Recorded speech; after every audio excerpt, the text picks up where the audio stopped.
People of West Bay North, elections have consequences.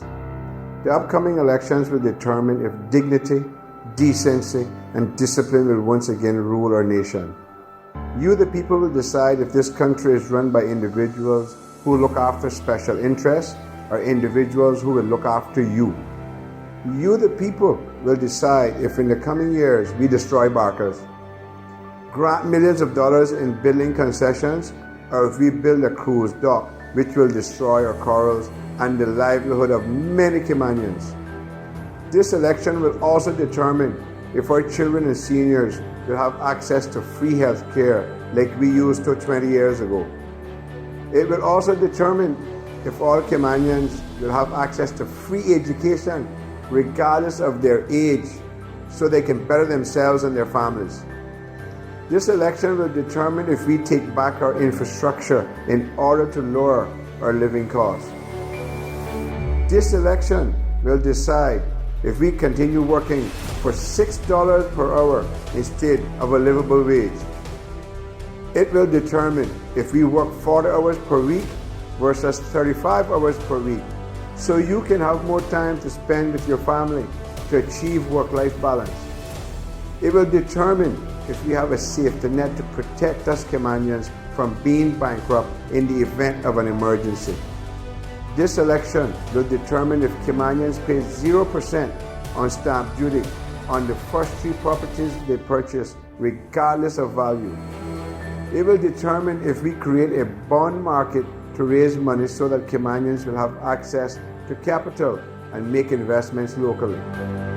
I am talking about the very basic things we all need to survive: health, education, and housing. We don't need a mega dock for the cruise lines when our kids are failing in school.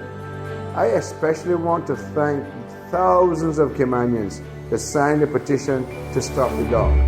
The government has now admitted that mass cruise tourism is not good for our islands. Can you imagine where we would be today had the port project gone ahead? We would have an environmental disaster that would have cost us hundreds of millions of dollars. We don't need $1 million parking lot enhancements at Smith-Bargadere when Caymanians cannot afford to own a home. We don't need $1 million sidewalks in South Sound while we continue to lose access to our beaches. We don't need to grant millions of dollars in concessions when adequate health services are not provided free of charge to our children and seniors.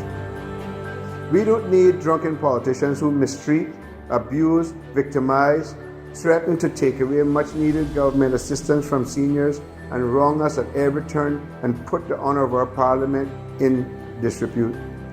West Bayers are still good and law-abiding, decent people, and our leaders must reflect our values. Decency still matters. As a matter of fact, ask them to explain why they voted to take away free health care from our children. Ask them why they were pushing to sell the Water Authority because it wasn't making enough profit from you, the people. Ask them why they were trying to sell Cayman Airways to late Jamaican billionaire Butch Stewart. Can you imagine where we would be right now if we didn't have our national airline? We need to restore dignity, decency, and discipline. I am asking you to make the right decision come April the 14th and vote for the candidate who is still not for rent and still not for sale. Vote for yourself. Vote for your children.